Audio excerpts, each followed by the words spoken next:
Alaska's permafrost is one of the best natural archives on Earth, and every so often it gives something back that stops researchers cold. Deep in the frozen ground of interior Alaska, erosion and excavation work together like a slow-motion time machine, and what they pull up sometimes rewrites what we thought we knew about the Ice Age. A skull, remarkably complete, older than any written language, the kind of find that makes a paleoanthropologist forget to breathe. Today I want to take you into that frozen world, not just the find itself, but the whole astonishing context around it. Because the skull is not the beginning of the story.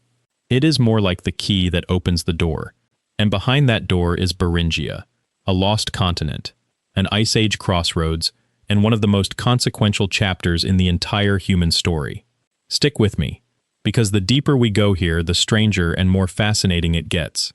Let's start with the ground itself, because Alaska is genuinely unlike anywhere else on Earth when it comes to prehistoric preservation. Permafrost is permanently frozen soil, ground that never fully thaws, in some places going hundreds of feet deep. In Alaska, this frozen layer has been locking things in place for tens of thousands of years.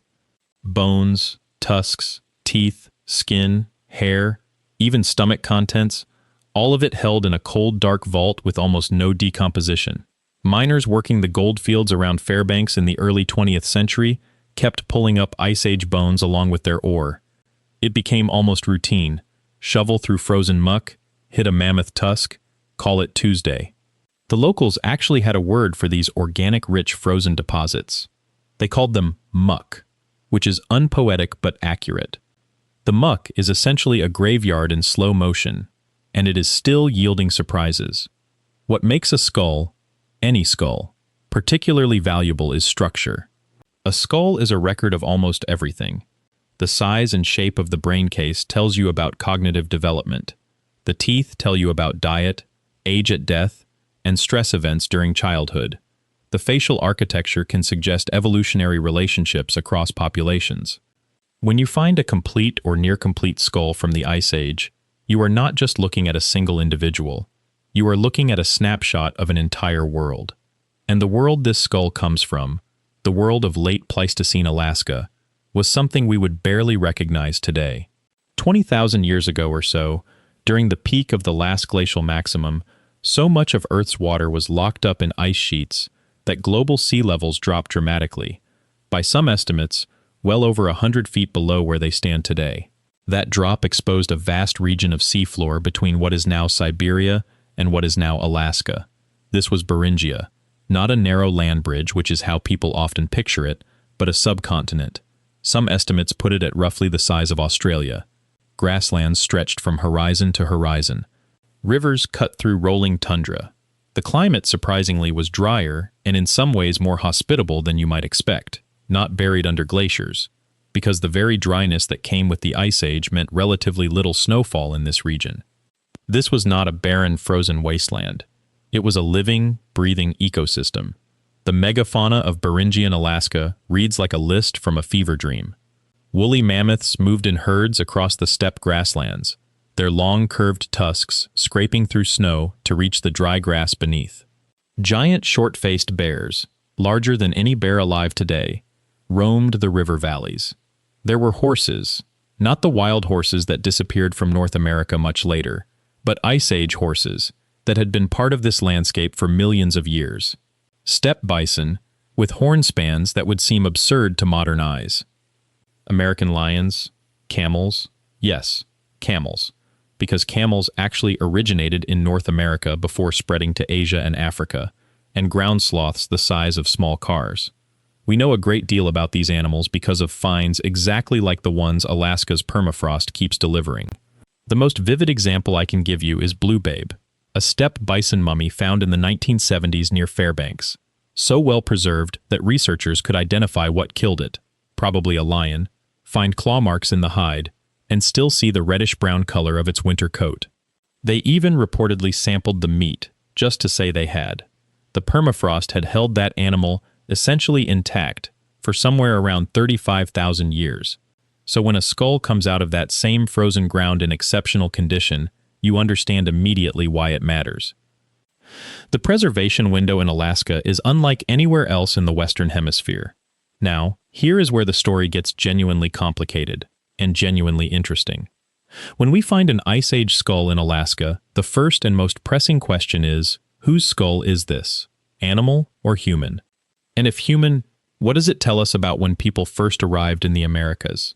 This is one of the great ongoing debates in archaeology, and I want to be honest with you about where the science actually stands, because there is a lot of confident-sounding disagreement among specialists.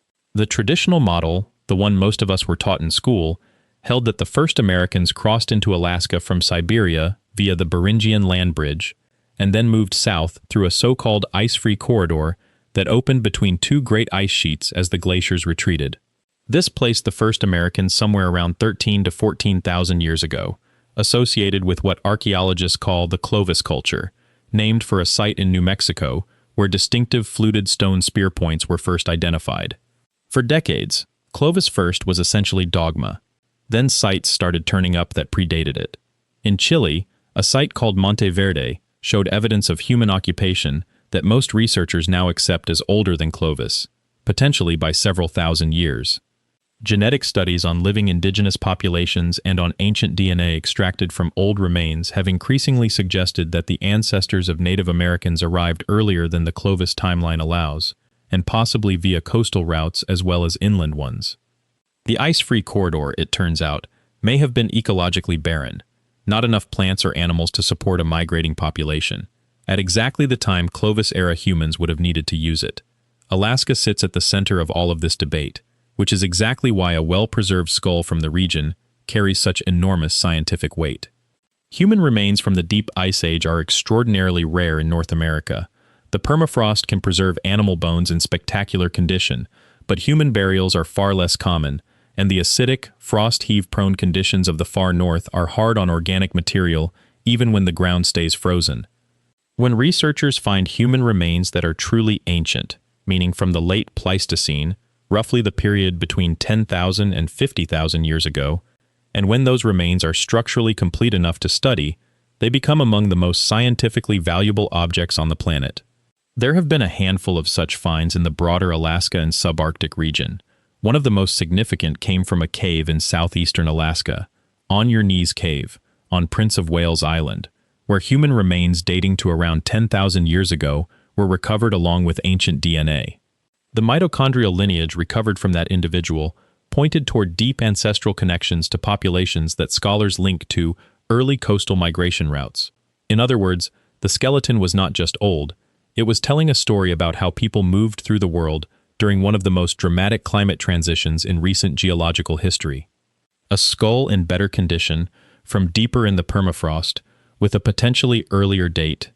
That is the kind of find that puts every other data point in the region into a new light. And here is where I want to be careful with you, because this is exactly the kind of topic where overclaiming does real damage to public understanding. What a skull can tell us depends entirely on how well it is preserved, how carefully it is analyzed, and how honest researchers are about the limits of their methods. Ancient DNA degrades even in permafrost. Radiocarbon dating has margins of error that matter enormously when you are trying to distinguish between 12,000 years old and 15,000 years old. The difference between those numbers is not academic. It is the difference between fitting into the Clovis timeline and blowing it apart entirely. So when a skull comes out of the Alaskan ground and someone says it is the most complete Ice Age specimen recovered from the region, that is a remarkable statement, and it deserves to be unpacked slowly and carefully. Completeness matters, because the more of the skull you have, the more you can measure, model, and compare to other populations. A few fragments tell you one thing. A full cranium with the facial bones intact tells you an entirely different and far more detailed story. The other layer of this that I find endlessly compelling is what it means for the animals. Because if human skulls in Ice Age Alaska are rare, complete non-human megafauna skulls are their own category of scientific treasure. A mammoth skull with tusks still in their sockets, a horse skull that lets you compare jaw structure to the modern Mustang and trace 10,000 years of evolutionary pressure. A short-faced bear cranium that, when you hold the dimensions in your head, forces you to reckon with the fact that this animal would have looked a modern grizzly in the eye, from a standing height advantage. These finds do not just fill in museum displays. They contribute to population genetic studies, to extinction research, to climate modeling, because the bones carry chemical signatures of the environment in which the animal lived. Isotope analysis of tooth enamel can tell you what an animal was eating, what the local grasses were like, how far it ranged. A skull is a hard drive. You just have to know how to read it.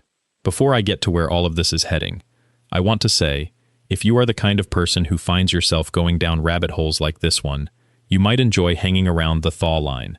We dig into exactly this sort of thing. Lost worlds, ancient remains, the questions that mainstream history tends to gloss over. Subscribing keeps you in the loop, and honestly, the community of people who watch this channel ask some of the best follow-up questions I have ever seen. Worth being part of. Now, back to what all of this actually means. Beringia disappeared. That is the part of the story that tends to get underplayed. As the glaciers retreated and sea levels rose, the great land connection between Asia and North America flooded over the course of thousands of years. The grasslands went underwater. The animals that lived on them either moved south into the American interior, moved east into Siberia, or went extinct. And the people who had lived in Beringia, and genetic evidence increasingly suggests some populations were there for a long time, possibly thousands of years, found themselves on either side of a growing ocean. Beringia is essentially an Atlantis that we can actually prove existed. It is not myth. It is geology, and it shaped the entire human story of two continents. A skull pulled from the ground of what used to be the eastern edge of that world is therefore not just a single individual. It is a message in a bottle from a civilization, or at least a population, that the sea swallowed. Every tooth, every suture line in the bone, every trace of ancient protein or DNA that researchers can coax out of it is one more sentence in a letter we are only beginning to read. I think about what that person's life was like, if it is a human skull we are discussing. The world they moved through was simultaneously grander and more dangerous than ours. The skies over Beringia were probably enormous, treeless plains stretching to every horizon, herds of animals larger than anything alive today visible from a day's walk in any direction. The cold was genuine and life-shortening. The toolkit for survival, the technology, the social organization, the accumulated knowledge of how to live in a glacial landscape was sophisticated in ways we are still working to understand, and we routinely underestimate it. These were not primitive people in the condescending sense that word sometimes carries. They were experts in their world. The skull in the ground was once a mind, one that navigated, remembered, planned, and understood the rhythms of an ecosystem that no longer exists. That, to me, is the most haunting part of any Ice Age find. Not the age, not the rarity, not even the scientific data it will generate. It is the personhood behind it. The fact that this individual lived and died and was laid to rest, or simply fell, at the edge of a world that the ocean has since reclaimed. What do you think we will find next, once the permafrost thaws a little further? And given current warming trends, it is thawing. That question cuts both ways, doesn't it? The same climate shift that threatens to destroy so much is also, in the short term, opening parts of the frozen record that have never been accessible before. Researchers are working against the clock in Alaska and Siberia right now, trying to document and recover what the melt is exposing before it deteriorates in open air for the first time in tens of thousands of years. Leave me a comment below. I genuinely want to know what aspect of this story hits hardest for you. Is it the human origins puzzle? The lost world of Beringia? The sheer strangeness of pulling a fully intact Ice Age skull out of the frozen ground? Or something else entirely? Tell me what you think. If this one grabbed you, I think you will want to come back for our look at Kennewick Man, the ancient skeleton that spent years at the center of one of the most contentious legal and scientific battles in American archaeology. That story has layers that most people have never heard, and if you are not subscribed yet, this is the kind of channel you stick with. The thaw line goes where the questions lead, and they almost never lead anywhere ordinary. I will see you in the next one.